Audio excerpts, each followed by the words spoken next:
should Josh Heupel neglect recruiting?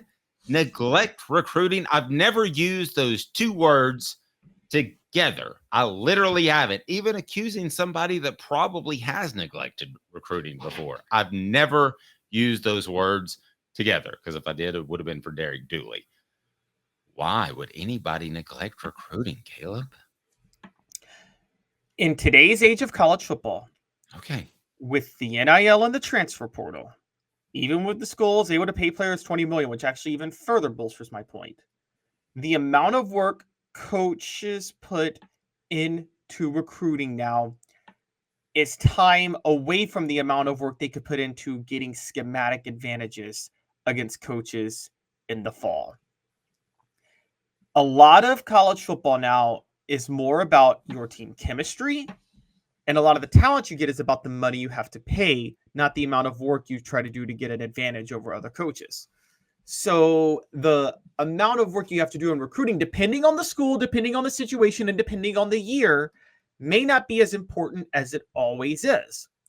Josh Heupel has, I think, the best combination in college football this year of talent and chemistry.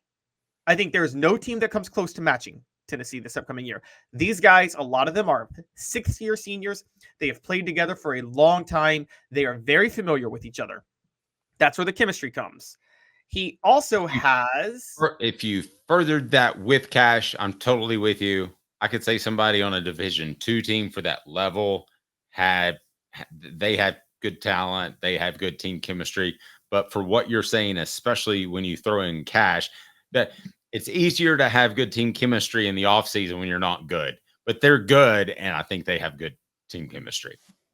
Yes, exactly. They're good, and they have team chemistry. Now, SP Plus models aren't showing this because they're showing Tennessee being near the bottom in returning production. Those SP Plus models are lies.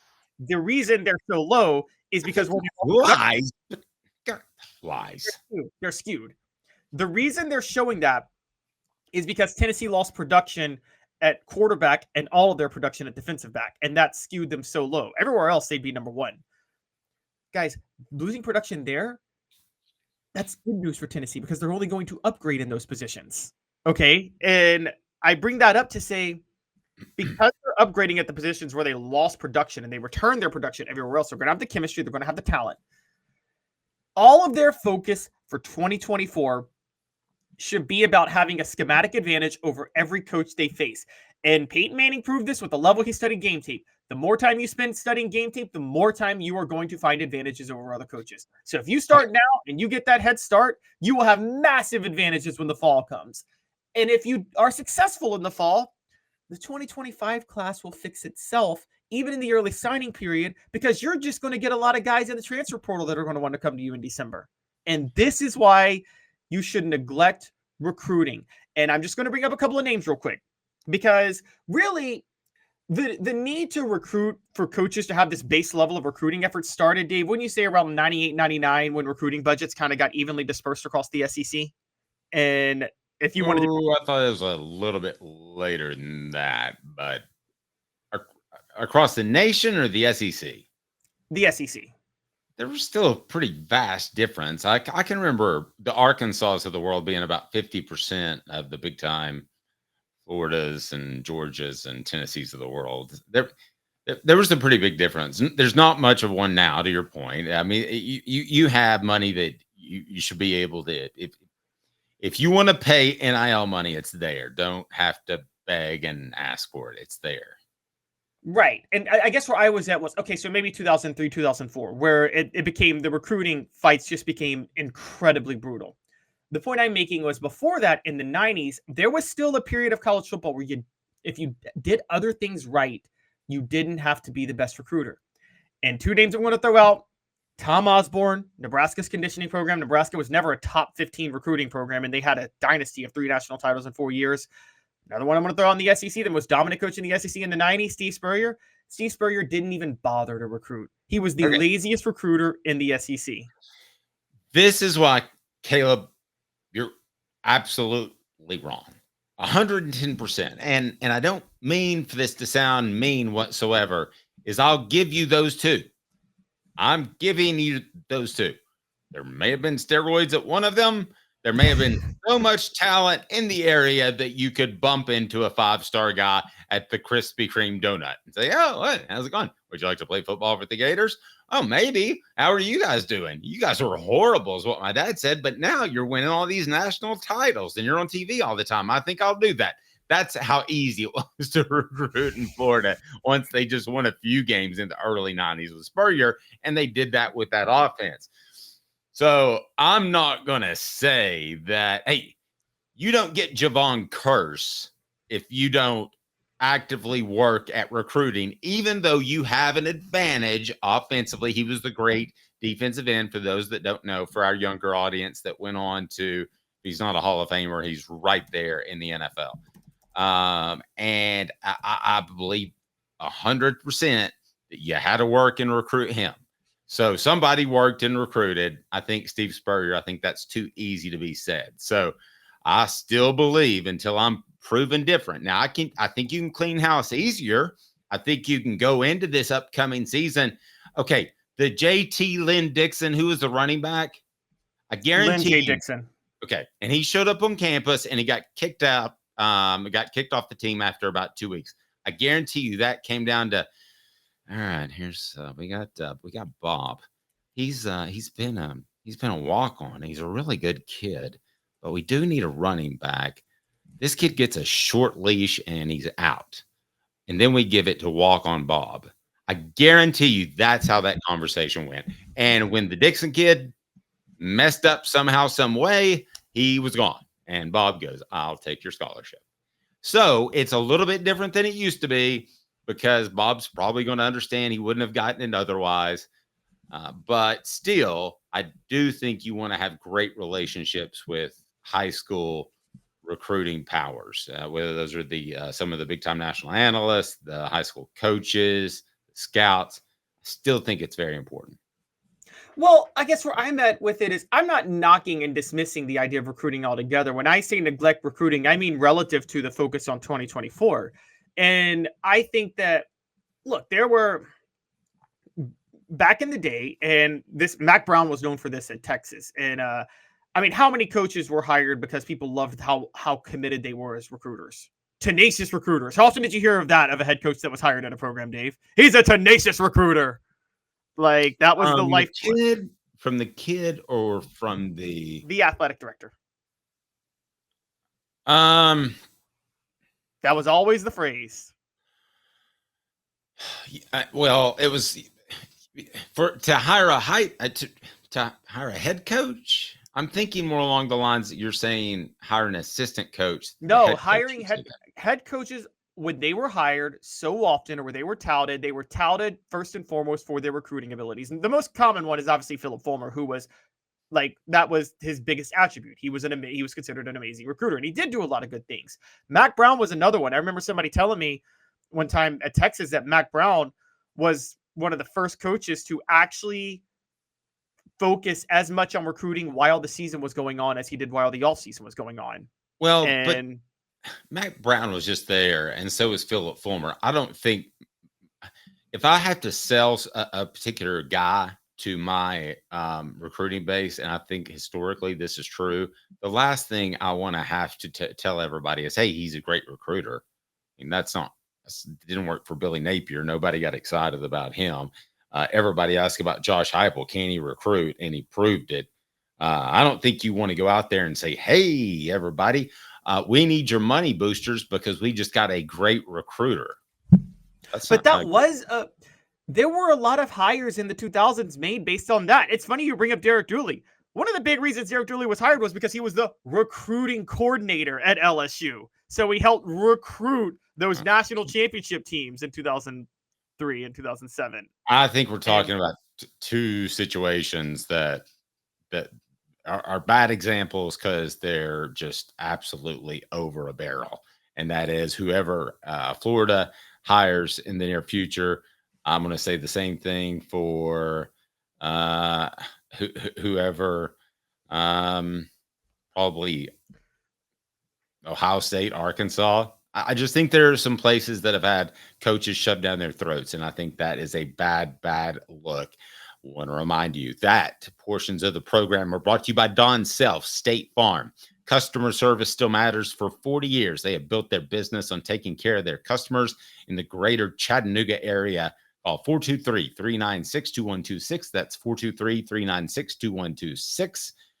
And man, they will take care of you. Customer service still matters. DonSelf.net.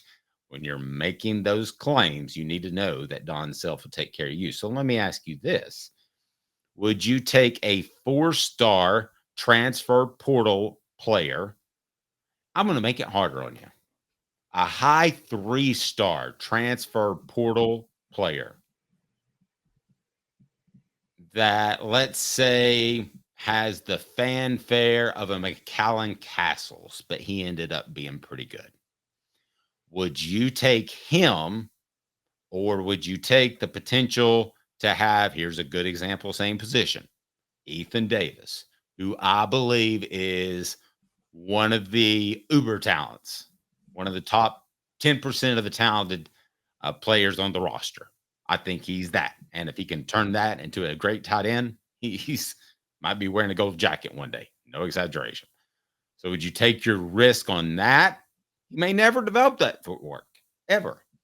Or would you take what you got out of McAllen Castles? Okay, this is where the whole neglect recruiting thing comes in.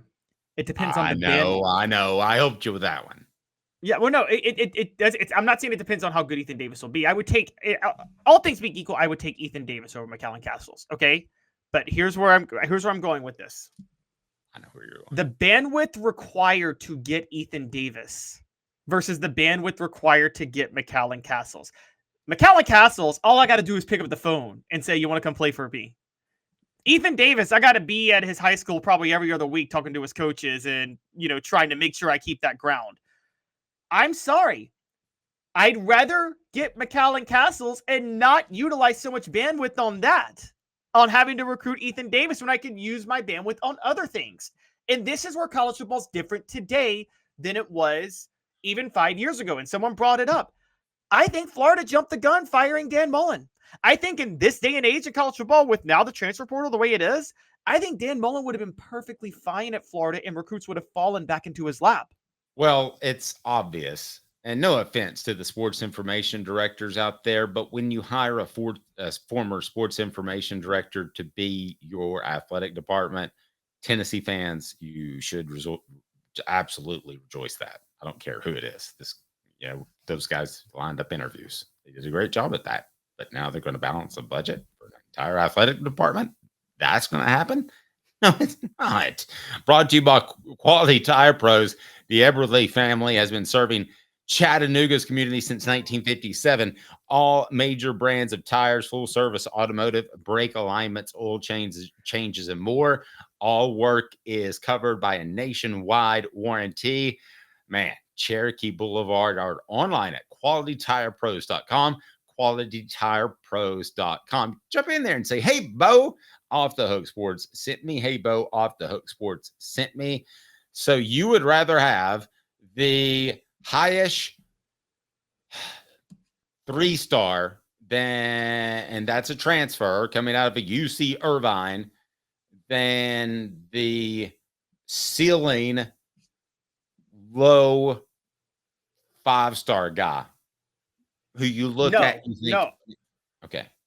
I would rather have the ceiling low 5-star guy, but we're talking risk reward. I would rather work very little to get the high 3-star than work too hard to get the ceiling 5-star. Does that make sense? I'd rather spend 1 hour getting the 3-star than 5 weeks getting the low ceiling 5-star, low 5-star. And here's why I wanted to make sure you were right, because I've been around a lot of guys, and I am not going to name names, okay, that Tennessee was stuck with because of the old scholarship rules, and you couldn't run guys. So I'm not talking about the tight end position specifically, but if you have a guy that you think has a huge high ceiling, but he's only played a little bit, like Ethan Davis, because he was a basketball player, and he doesn't hit that ceiling within 2 years, well, what can you do? You can easily let him go play another sport, play at a place that's a better fit for him football wise, or play basketball again. So I tend to be with you. I want to take those long shots. But if you ask me where would I want to be the better talent evaluator, Caleb, you might disagree with this. I'd rather be the better talent evaluator in the transfer portal than in high school recruiting. What happens if they don't get McAllen Castles last year? Where is this offense that was already struggling with a new quarterback and a wide receiver injury? If they don't get McAllen Castles, this offense may really be struggling last year. Yeah, I agree. That was a huge pickup for them for a year. And again, I keep saying this. You can, if you have success, you can rebuild your roster so quickly with the transfer portal that all season with talented players and the way Rick Barnes is doing it in basketball, which we'll talk about. You can kind of do that in football now. And I'm going to add to this. I'm going to add this. We always heard you have to have like 3 top 5 classes in 4 years to win a national title. Wasn't that the rule, Dave, for recruiting? You have to have a minimum of 3 top 5 classes in 4 years. For the most part, yep. I mean, guess you would think that, yes. Guess how many top 5 classes made up Michigan's roster this past year? How many top 5 classes? From the 5 years leading up. So I guess because it's now because of COVID, you could say 5 years. A team has 5 recruiting classes on their roster. I can tell you, it's no more than 2, and I believe it's 1. I believe 5 and 7 were their 2 highest. Goose egg. They had 0 top 5 classes. So 7 3 of their 5 classes. Sorry, 7. They're very highest out of that group. Their highest was 8th on 247 Sports Composite. Their highest was 8th. They had 3 classes, not even in the top 10. But they knew very well, and Jim Harbaugh knew, they knew if they kept their players in their chemistry and if they focused solely on getting schematic advantages over everybody and developing who they had, that would pay off in the playoff. And guess what? Jim Harbaugh focused schematically and on developing talent. Nick Saban was the recruiter. Who won that game? Who won that game, guys? Alabama had the better team. Michigan won the game. And I want us to be real clear on this. This is why we think that Tennessee should be considered a sleeper team. And it has nothing to do with the fact that we cover Tennessee. Just look around, and there are some teams that seem to have evolved in NIL and that have NIL. Now, I'm sure that other teams have evolved, but if they're a Division II team and it's hold on to Johnny at center so that you might win 4 games instead of 2, that's a little bit different than Tennessee stepping up and say, instead of going after this 5-star prospect, I'm going to make sure that I keep Cooper Mace. And I wrote a column about this. We didn't have time to get to it. A lot of things were going on, but that's what Michigan did. I don't know if it's Tennessee copying Michigan or they thought of it. Michigan overheard it and said, we're going to do this. I really don't care in football. Everything's copied. It's still A gap, B gap. Really, at the end of the day, Caleb, nothing changes that much. I mean, we're still using terms like veer and option when we talk about the offenses that are running in a way different way, but kind of still the same. So it's kind of still the same. And I think that is Tennessee can be considered a sleeper team. That doesn't surprise me because I believe they've done what Michigan did, and that's hold on to their key players, and they're a more veteran team than any other out there that is really competing for a national title. Anybody disagree with that? I don't, and I think you're going to see more and more and more of this.